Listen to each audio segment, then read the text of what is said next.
एक गांव में एक परिवार रहता था। उस घर की मालकिन मालती देवी थी। यूं तो मालती देवी की उम्र हो चली थी, लेकिन उनकी आवाज आज भी बुलंदियां छूती है। उनके घर में उनकी दहशत इतनी ज्यादा थी कि उनके दोनों बेटे और बहुएं उनकी आवाज से थर थर कांपते थे।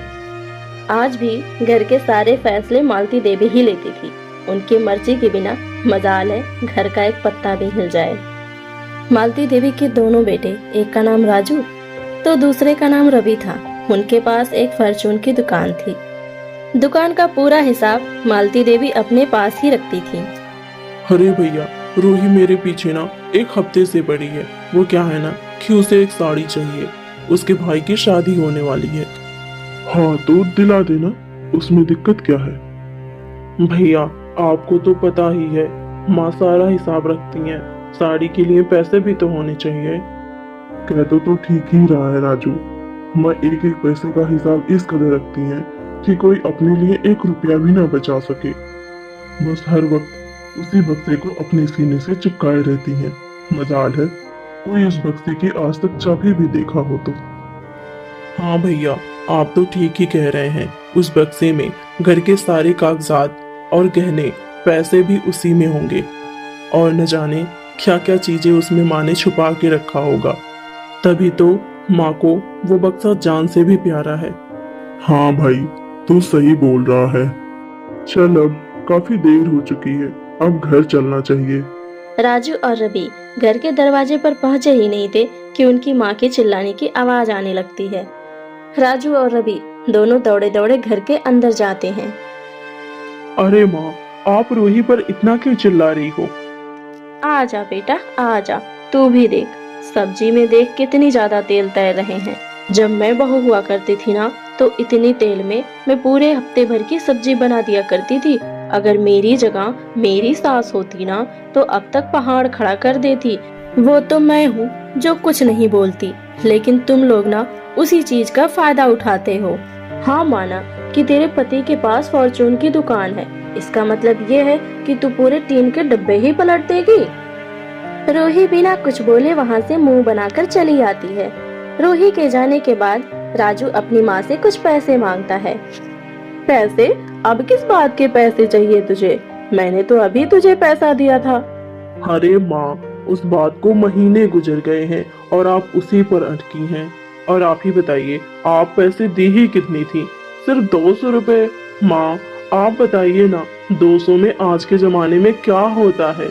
आखिर हमारे पास भी तो कुछ खर्चे हैं। अरे वाह बेटे, अब मेरे बेटे को कौन सा खर्च आन पड़ा है जो उसे उसके माँ से पैसे मांगने पर मजबूर कर रहा है। सारे राशन तो दुकान से आते हैं, फिर तुम्हें किस बात के पैसे चाहिए? और अब जब राजू के पास कोई रास्ता नहीं निकलता, आखिर उसे बताना ही पड़ता है। माँ वो क्या है ना कि अगले महीने रूही के भाई की शादी है, तो उसे कुछ कपड़े दिलाने हैं। अच्छा बेटे, अब मैं समझी कि मेरे बेटे को पैसे किस लिए चाहिए। अब तो मेरी बात कान खोल के सुन ले। इतनी सारी साड़ियाँ पड़ी हैं, उसी में से कुछ पहन लेगी। मैं तुझे एक फूटी कौड़ी नहीं देने वाली हूँ। और सुन, अगर ज्यादा चूचा की ना तो उसे शादी में जाने भी नहीं दूंगी। फिर क्या था, तीनों आपस में झगड़ा करने लगते हैं और उनकी आवाज अब तो बाहर भी जाने लगी थी। वे तीनों आपस में झगड़ा कर ही रहे होते हैं कि इतने में रामू आ जाता है। अरे अरे, ये सब क्या हो रहा है भाई? आप सब लोग आपस में लड़ क्यों रहे हैं? क्या बात हो गई? अरे रामू मेरा बच्चा, तू शहर से आ गया। आ जा बेटा, अच्छा हुआ कि तू शहर से वापस आ गया। देख दोनों मियाँ बेबी तेरी बड़ी माँ पे कैसे चिल्ला रहे हैं। भैया भाभी, आप लोग तो इतने समझदार हो, फिर भी आप लोग माँ से लड़ रहे हो। आखिर ऐसी भी क्या बात हो गई? भैया आप नहीं समझेंगे, माँ हम लोग को एक भी फूटी कौड़ी नहीं देते हैं। इसी बात पे बस थोड़ी सी बहस हो गई। रूही इतना कहकर वहाँ से चली जाती है। राजू अपने भाई रामू से कुछ कहता कि उसकी माँ जोर जोर से रोने लगती है और उसे कुछ भी बोलने से रोक देती है। फिर क्या था, रामू अपनी माँ को देखकर उसे गले से लगा लेता है। उस दिन की लड़ाई की बात पूरे मोहल्ले में फैल जाती है। कुछ दिन तक शांति बना रहता है, पर कुछ दिन के बाद शीतल जब एक सुबह अपनी माँ को चाय देने जाती है अचानक उसे अपनी माँ को जमीन पर देखकर घबरा जाती है। सासू माँ उठिए, आपको क्या हो गया है? लेकिन सासू माँ कैसे उठती, वो तो अब इस दुनिया में सबको छोड़कर चली गई थी। जो मालती देवी पूरे घर में कोहराम मचा के रखती थी और सब पे अपना हुक्म चलाती थी, वो मालती देवी अब मरी हुई पड़ी थी। लेकिन उसकी मृत्यु कैसे होती है ये किसी को नहीं पता होता है। शीतल अपने सास की मृत शरीर को देखकर रोने लगती है। इतने में ही परिवार के अन्य सदस्य भी वहाँ पर आ जाते हैं। अपनी माँ को ऐसे हालत में देखकर सभी लोग घबरा जाते हैं। अरे अरे, आप लोग देख क्या रहे हैं? एम्बुलेंस बुलाओ, जल्दी से माँ को हॉस्पिटल लेकर चलो। कोई फायदा नहीं है भैया, माँ अब हम सबको छोड़कर इस दुनिया से चली गई है। माँ जी, आप हम लोग को ऐसे छोड़ के नहीं जा सकती माँ। माँ, एक आप ही तो थी जो इस घर में हरा भरा सा लगता था। आप कितना भी चिल्लाती थी लेकिन इस घर में अच्छा लगता था। माँ, आप हम लोग को अकेला छोड़ के क्यों चली गई माँ? रूही, ये क्या हो गया? माँ से बोलो ना, माँ उठ जाए माँ। थोड़ी ही देर में रोने की आवाज सुनकर बाहर के लोग भी घर के अंदर आ जाते हैं। मालती को ऐसे देखकर पड़ोसी भी हैरान हो जाते हैं। तभी एक की नजर उसके गले पर जाती है। अरे भाई, ये देखो, इसके गले पर तो उंगलियों के निशान हैं। अरे भाई, मालती देवी का तो मर्डर हुआ है, जल्दी से कोई पुलिस बुलाओ। हाँ भाई, मैं अभी फोन करता हूँ पुलिस को और यहाँ बुलाता हूँ। अरे भाई लोग, आप ऐसा क्यों कर रहे हैं? हम लोग माँ जी से बहुत प्यार करते थे। घर में छोटी मोटी तो लड़ाइयाँ होती रहती हैं। हम लोगों में से माँ जी को कौन मार सकता है? आप लोग हम लोग को इस चक्कर में मत फंसाइए। ये हमारे घर का मसला है, हम खुद ही सॉल्व कर लेंगे। आह, तुम लोग बड़े चालाक बनते हो। क्या मुझे नहीं पता? कल तुम लोग के घर से लड़ने की आवाज आ रही थी और देखो, इतनी जल्दी मालती का मर्डर भी हो गया। इसका मतलब क्या है? जरूर तुम लोगों में से किसी ने मालती को मारा था। इतना कहकर शांता पुलिस के पास फोन करके पुलिस को बुला लेती है और फिर तुरंत वहाँ पुलिस आ जाती है। हटो भाई हटो, यहाँ पर ज्यादा भीड़ न लगाओ, मुझे देखने दो आखिर ये मर्डर कैसे हुआ। अरे भाई, बुढ़िया के गले पर तो उंगलियों के निशान है। जरूर लगता है इसके किसी घर वाले ने ही मारा होगा। इसकी जांच पड़ताल तो मैं करता हूँ। हाँ भाई, बताओ, इस बुढ़िया के साथ तुम लोग का क्या रिश्ता है और ये किसका काम है? साहब जी, ये माताजी के बड़े बेटे रवि हैं और इनकी पत्नी शीतल है और इनके छोटे बेटे राजू और इनकी पत्नी रूही है और मैं सबसे छोटा बेटा रामू। अच्छा, तो बताओ तुम लोग का इनके साथ कैसा रिश्ता था? मेरा मतलब है कि किसका किसका बनता था और किसका किसका नहीं। साहब जी, माँ जी से तो हमारी कोई दुश्मनी नहीं थी। अच्छा, तो कल जो तुम लोग लड़ रहे थे वो क्या था? ओहो, तो कल घर में लड़ाई भी हुई थी। किस बात की भाई? किसकी लड़ाई हुई थी? अरे साहब जी, ऐसी कोई बात नहीं है। घर में तो छोटी मोटी खिटपिट होती रहती है, बस थोड़ी सी बहस हुई थी और लड़ाई की कोई बात नहीं है। और ठीक है, ज्यादा सफाई देने की जरूरत नहीं है, हम खुद ही पता लगा लेंगे आखिर हुआ क्या था। चलो अभी सब लोग बाहर जाओ, हम लोग को घर की तलाशी लेनी है। फिर सभी लोग घर के बाहर आ जाते हैं और पुलिस लोग घर की पूरी तलाशी लेते हैं।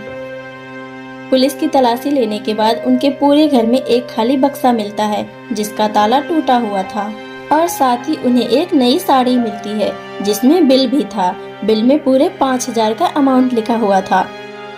हाँ भाई, इस बात की कोई एक्सप्लेनेशन देगा मुझे? और हाँ रूही मैडम, आपकी लड़ाई भी तो साड़ी पर ही हुई थी ना? आपके पास तो पैसे नहीं थे, फिर इतना पैसा आपके पास कहाँ से आया जो आप कल ही 5000 की साड़ी ले आई? पहले तो आपने अपनी सास को मारा, उसके बाद अपने लिए 5000 की साड़ी ले आई और उनके बक्से में जितने गहने जेवरात थे आपने उसे चुरा लिया। बताएंगी आप चुरा के पैसा कहाँ रखी हैं? अरे, इसमें तो सारा खजाना था। घर के पैसे, जेवर, गहने और जमीन के कागजात भी इसी में थे। आखिर कहाँ गया सब कुछ? अरे साहब, मुझे तो इनके बेटों का ही हाथ लगता है, क्योंकि मैंने जब पुलिस के पास फोन करने को कहा तो इनके बड़े बेटे रवि ने मुझे फोन करने से तुरंत मना कर दिया। तभी मुझे शक हो गया था। लेकिन तो लड़ाई इनके छोटे बेटे राजू से हुई थी ना। अच्छा मुझे ये बताओ, लाश को सबसे पहले किसने देखा था और कौन इनके रूम में आया था? जी साहब, मैं माँ जी के लिए चाय लेकर आई थी। लेकिन भाभी, आज तो माँ जी का उपवास होता है ना। आज के दिन माँ जी एक बूंद भी पानी नहीं पीती, तो आप उनके लिए चाय कैसे ले आई? ये केस तो बहुत कॉम्प्लिकेटेड लग रहा है, लेकिन आप लोग फिक्र ना करें। अगर कोई मर्डर किया है तो सीधे सीधे बता दे, नहीं तो लंबा लपेटेंगे बता रहे हैं। और हम तो वैसे भी पता लगा ही लेंगे आखिर मालती देवी का कातिल है कौन। और अब मेरी बात तुम लोग कान खोल के सुन लो, जब तक केस सॉल्व नहीं हो जाता तब तक तुम में से कोई यहाँ से नहीं जाएगा। इतना कहने के बाद पुलिस वाले वहाँ से चले जाते हैं और मालती देवी की लाश को पोस्टमार्टम के लिए भेज देते हैं। अब क्या था, परिवार के सभी सदस्य एक दूसरे पर शक करते हैं, लेकिन अभी तक किसी को यह कंफर्म नहीं था आखिर मालती देवी का कातिल है कौन। और फिर मालती देवी के कातिल के सिलसिले में उनके घर पे पुलिस का हमेशा आना जाना लगा होता है। बहुत दिनों की जांच पड़ताल के बाद आखिर पता चल ही जाता है कि मालती देवी की कत्ल किसने की थी, और वे लोग हथकड़ी लेकर घर आते हैं। आखिर इतने दिन के कड़ी मेहनत के बाद हमें कातिल का पता चल ही गया। कातिल कौन है कातिल साहब? क्या हम में से कोई एक है? हाँ, तुम्हारा बड़ा भाई रवि। हे भगवान, भैया आपने ऐसा क्यों किया? भैया आपने माँ जी को क्यों मार दिया? लेकिन रवि कुछ नहीं बोलता है और हथकड़ी लगवाकर पुलिस के साथ चला जाता है। आखिर वो बोलता भी कैसे? उसने अपनी माँ का कत्ल जो किया था। शीतल बेचारी क्या ही करती। उसे लगता था उसका पति सबसे अच्छा है, लेकिन वो तो एक कातिल निकला।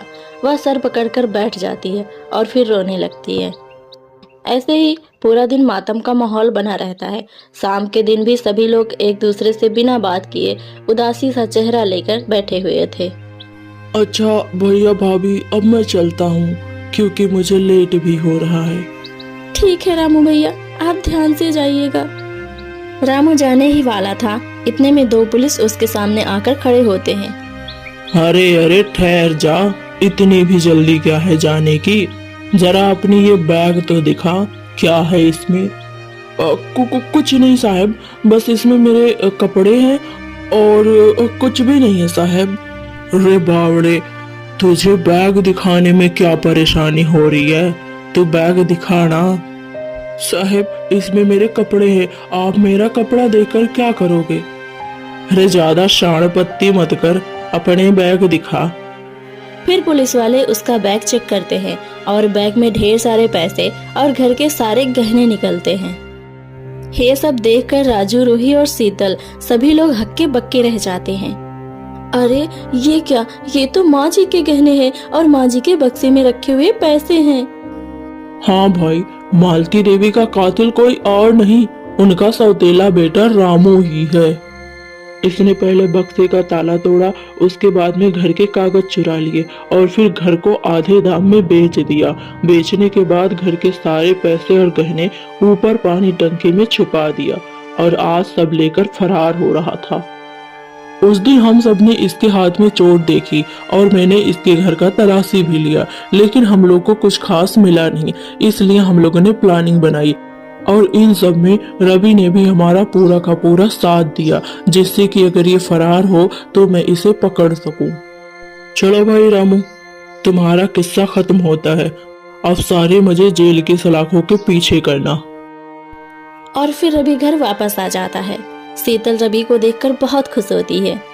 आखिरकार बड़े दिनों बाद उनके घर में सुकून मिला था और सभी लोग सुकून की नींद भी सोए थे।